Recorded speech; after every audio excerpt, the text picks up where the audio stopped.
Mayong adlaw katawhan sa Dios sa Archdiocese sa Osamis. Adlaw karon nga Lunes, Marso 30. Hinautunta nga kamo kitang tanan ana sa mayong panglawas. Labi na kay aniya nakita karon nining community quarantine. Akong awhag gayod nga mutuman kita sa gilagda sa lokal nga dakbayan nga lokal nga gobyerno tungod kay ang pangandoy ani mauman gayod nga mapapha, mawala ang COVID-19, ang coronavirus disease. Muna nga mutuman ta niya kanang mga batanon palihog ayaw mo pagpasaway. Mga batanon palihog pundo lang mo sa inyong tagsa-tagsa kapanimalay.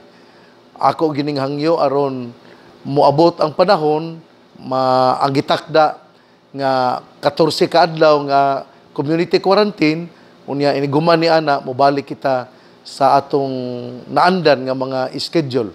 Adlaw Lunes, Marso 30 ug ang atong ebanghelyo atong kutloon sumala sa ebanghelyo ni San Juan.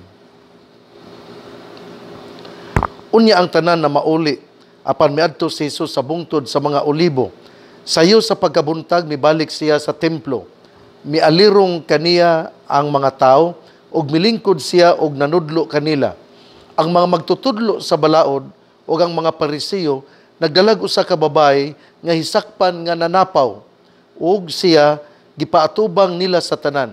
Mingon sila kang Hesus, magtutudlo kining babayhana hisakpan nga nanapaw sa atong balaod nagsugo si Moises nga ang magbuhat sa ingon kinahanglan batuon hangtod mamatay. Karon unsa may imong ikasulti? Gisulti nila kini aron pagbitik kaniya ug sa ingon ikasumbong nila siya. Apan mitikubo si Jesus ug misulat sa yuta ginamit ang iyang tudlo. Ug samtang nagbarog sila didto nga nangutana, mituyhad si Jesus ug mingon kanila, bisag kinsa kaninyo nga wala makasala, maoy paunaha pagbato kaniya. Unya mitikubo siya pag-usab ug misulat sa yuta. Sa pagkadungog nila sa gisulti ni Jesus, nag-iyahay silag pamahawa. Una ang mga tigulang, nahibilin si Jesus ug ang babae nga nagbarog gihapon didto. Si Jesus mituyhad ug miingon kaniya, babae, hain man sila, wala ba'y nagpabilin aron pagsilot kanimo? Wala sir, siya mitubag. Kung mao kana, si Jesus miingon kaniya, dili usab ako musilot kanimo. Lakaw na ug ayaw gayod pagpakasala. Ebanghelyo sa atong Ginoo, dahigon ikaw o Kristo. Mga igsoon, nining adlaw nga Lunes, Marso 30, hapit na yun kita moabot sa Semana Santa. Pero ang punto dinhi mao gayod nga mobalik kita sa Ginoo, unya ato nga hinulsulan ang atong pagkamakasasala. Ako sayod nga ang nahitabo karon di naa ang community quarantine.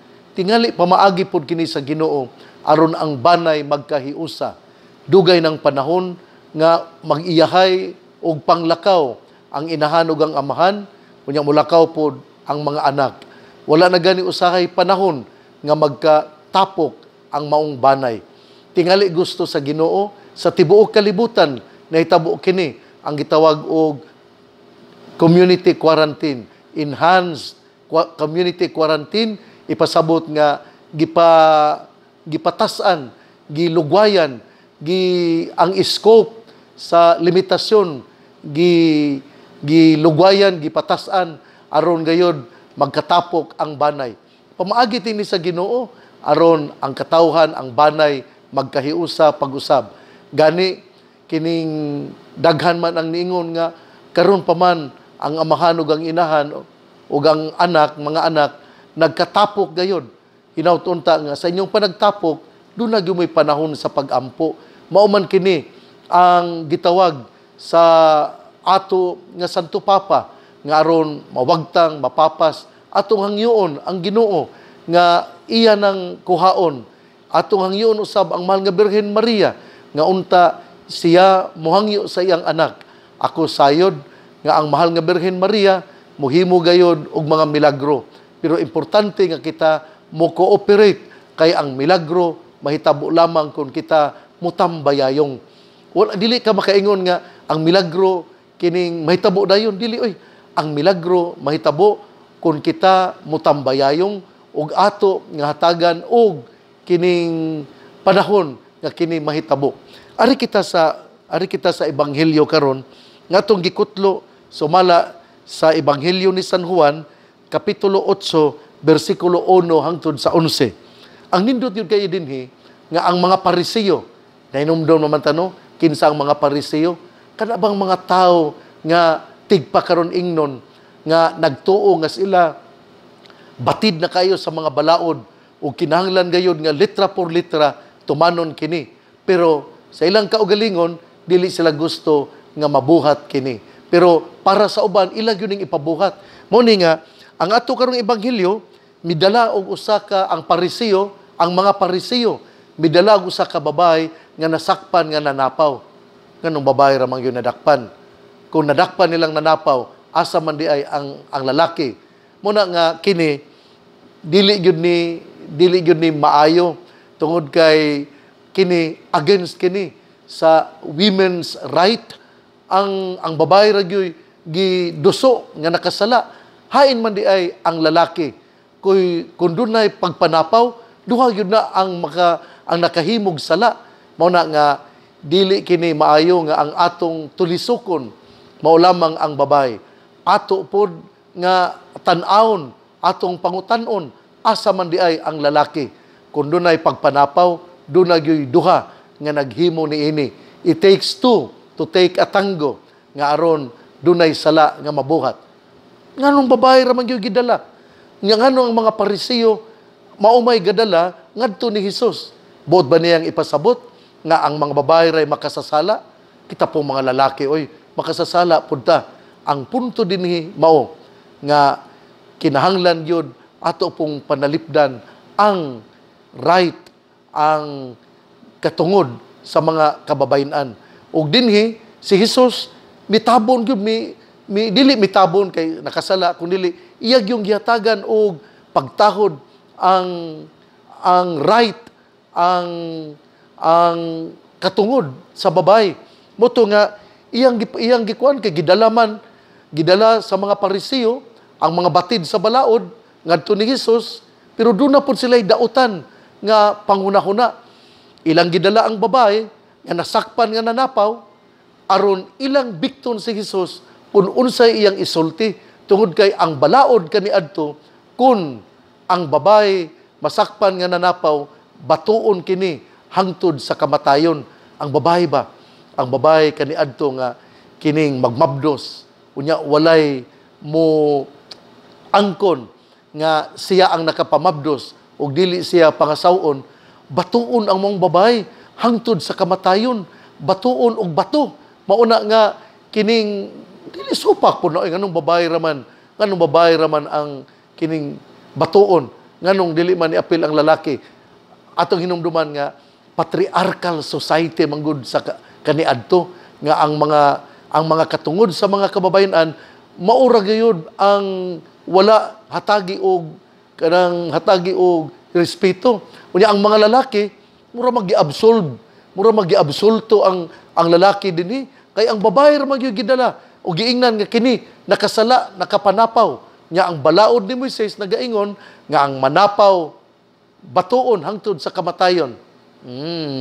Nya babae ra di ay batuon. Gidala pud unta sa mga Pariseo ang lalaki nga naghimo ni ana. Mao na nga in the eyes of God there is equality. Mao na nga gihatagan gyud dinhi ni Hesus ang katungod sa babae ug iya pod nga murag sa inanay indirectly murag si Hesus milaban gyud sa babae tungod kay ipatumaw ni Hesus nga dunay katungod ang babae nga dili pod batuon. Kung doon na may nakasala man ang babae, kinahanglan pod nga equal treatment, batuon pod ang lalaki. Padayon kita sa tong pamalandong. Unya, sa diha nga nakita ni Hesus, sa diha nga nakadungog si Hesus, nga doon ay babae nga gidala tungod kay nasakpan nga nanapaw, si Hesus diha mitikubo og misulat. Unsa kay gisulat ni Hesus, wata kay balo, pero sa diha nga mitindog siya, siya miingon nga kinsa kadtong walay sala mo'y muuna pagbato sa babae. Unya mibalik siya og tikubo, og ang mga biblical scholars niingon nga ang duol kuno ni Hesus na ilhan niya og gisulat ang mga sala sa maong Pariseo, og mauto nga nanglakaw sila. Atong hinumduman ha, nga ang unang milakaw, ngano gisulti man gyud, ang unang milakaw mao ang mga tiguwang. Ang unang milakaw mo ang mga tigulang nga mga Pariseo. Atong hinumduman gyud nga kinigong kita ba, kitang mga hingkod na, kita nga mga tiguang na kuno, kita manggod ang kining mga modelo. Unya, kung kita dili maayo ang atong mga ehemplo, ang atong mga maayong gawi, ang atong mga maayong binuhatan, ang atong sunod ka nato, ang mga batanon, dili po maayo. Mao na nga, si Jesus daw, sa diha nga mingon siya, kadtong walay sala, mo'y unang mubato, unya mitikubo na po siya gisulat, ang iyang kilid daw, kay iyang nailhan, gisulat ang mga sala, ug mauto nga, nanglakaw sila og naulaw. Tungod kay, inumduman nga, ang unang milakaw, mao ang mga tigulang. Unya, diha, sidang wala na ang mga tao, ang mga Pariseo, nangutana si Jesus. Ana abay mga tao nga nagpabilin, og mingon ng babay, wala sir, mingon ng atong Ginoo, kung mao ka na, dili usab ako mo silot kanimo. Lakaw ug ayaw na gyud pagpakasala. Mao gyud ni importante nga kita kanabitaw muilata sa atong pagkamakasasala. Kanabang muilata nga kita nasayop, nga kita nakasala.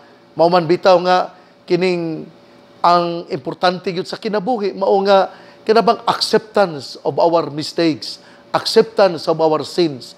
And then after we accept our sins, then we have to renew our life and then turn away from sin.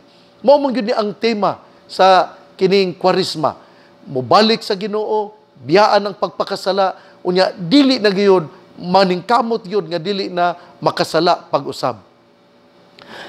Kini bitawng auhag sa national government, sa presidente, ngadto sa mga gobernador, ngadto sa mga kapitan sa mayor, nga kapitan sa barangay, ngadto sa mga konsehal sa barangay.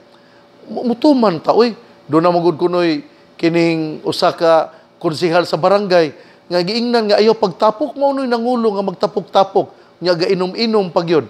Kita lagi ehemplo ta kung kita dunay gisangunan og responsibilidad, kung kita gitagaan og gahom, kana tungod kay doon natay dako nga responsibilidad. Mao na nga importante kaayo nga kita mutuman yun nining gitawag og community quarantine. Usbon ko ang atong ebanghelyo dunay naghatag kini og tulo ka pagtulunan. Una, hain man di ay kung nakasala ta, labi na gyud kini gitawag og adultery, dili lang ang babae mo'y atong pakasad-on, kundi naapod ang lalaki. Sa ito pa, equal treatment of the law. Ikaduha nga pagtulunan, nga hatagan yun o respetuhan ang katungod sa mga kababayan. Ikatulo, nga kung kita nakasala, mudawat kita sa atong pagkamasalaypon, unya mag-usab kita, kay mao kini ang tawag sa panahon.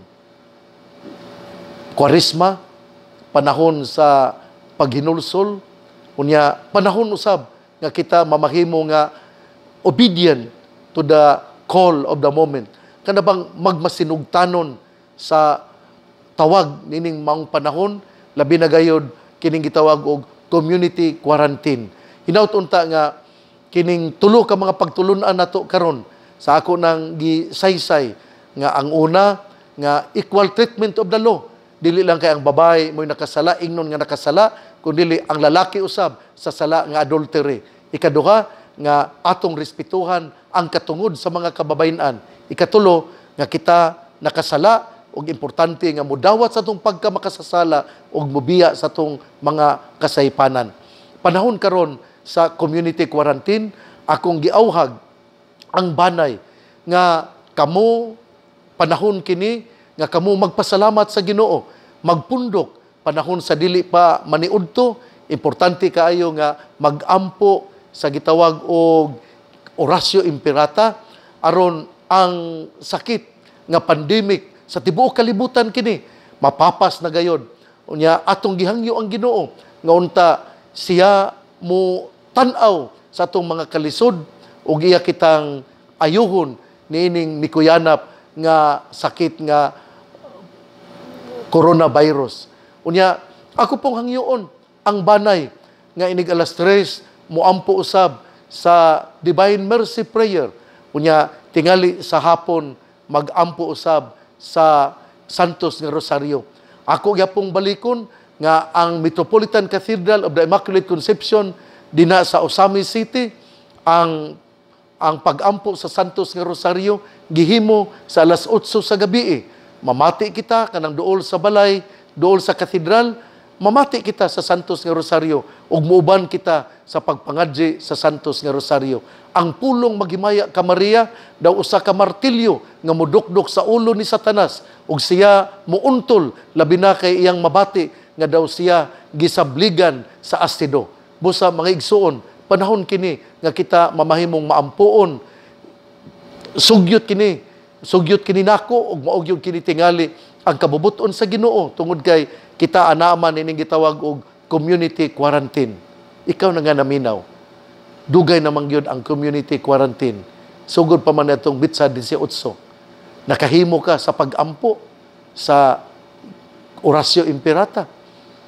Nakahimo ka sa pagampo sa Santos nga Rosario. Dili lang taani magbinuang, dili lang taani magdula-dula, dili ni joke, hangyo kini aron kitang tanan hawaso na nining mikuyanap nga coronavirus. Hinaut-unta nga inyo kining hatagan og pagtagan. Ang mayong balita nga mao ang pulong ni Hesus, ang ayang pamation, pamalandungan ug paningkamutan nga mapuy-an. Bulahan ang tawo nga namati sa pulong sa Ginoo. Sama siya sa kahoy nga gitanom, daplin sa usa ka sapa kansang dahon dili gayud malaya. Timpo sa timbunga siya mamunga, igsuon, ugma na usab uban sa pangaliya sa Birhen sa Kuta, uban sa pangaliya sa mahal nga Birhen Maria, ang gisangpit sa mga misamisnon nga Birhen sa Kuta, ang Ginoo magapanalangin kanato. Sa ngalan samahan sa Anak ug sa Espiritu Santo. Amen.